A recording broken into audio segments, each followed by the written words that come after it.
Hey, good day, everyone. My name is Shannon, and welcome to Million Mile Tesla. This is a project that'll take you on the weekly journey of a rideshare driver, detailing out the work week while comparing the costs of driving an electric vehicle against a Toyota Prius and a Honda Civic here in California. These videos come out weekly, so be sure to hit that subscribe button in the lower right-hand corner of your screen. Or if you like to play along at home and are interested in driving an electric vehicle or even becoming a rideshare driver, be sure to click on the links below in the description for some really cool bonuses.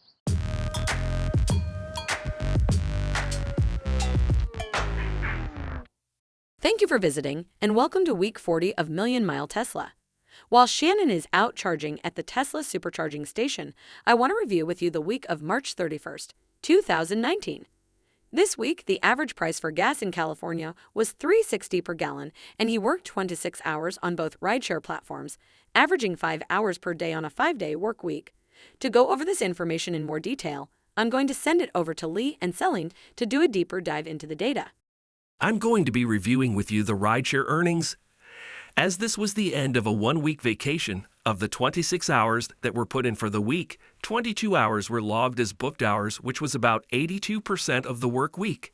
80 trips were given, averaging 16 minutes per ride, and only had to wait 3 minutes in between rides, which is great as it was below the 4 to 7 minute range we usually strive for. For this week, earnings were $773.27, so in breaking this down, $29.38 per hour were earned for time online and $35.63 per hour earned on average in a booked ride. As this week was 34 hours shy of the goal for a 60-hour work week, a potential of $989.73 of earnings were left on the table based on the online hourly rate. Now to review the vehicle costs that had accrued this week, I'm going to send it over to Celine. Hi everyone, I'm going to be reviewing with you the vehicle costs for this week.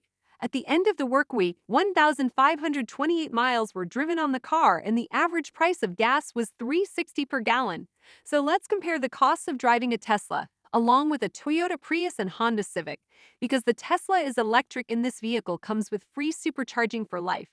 Payments of $326.54 for the weekly car payment need to be made, along with setting aside $28.87 for tires, based on this week's mileage, for a total of $355.41.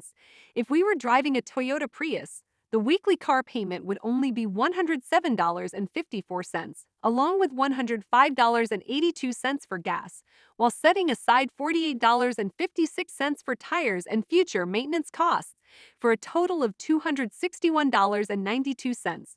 As for the Honda Civic, the weekly car payment would be $93.23, along with $161.85 for gas, while setting aside $50.07 for tires and future maintenance costs, for a total of $305.15. So when comparing the costs of driving a Tesla for this week, I would be paying 26.3% less to drive a Prius and 14.1% less to drive a Civic. Adding these numbers to the overall total, as you can see, I would be paying 12.4% less to drive a Prius and 5.2% more to drive a Civic. To see what we needed to do for the Tesla to come out ahead of the Prius, let's turn it over to Kai to review the numbers. While this week, the Toyota Prius edged out ahead of the Tesla Model S in total costs, let us see what we needed to do for Tesla to catch up. At this week's gas price, we needed to drive an additional 1,350 miles for the Tesla to come out ahead of the Prius.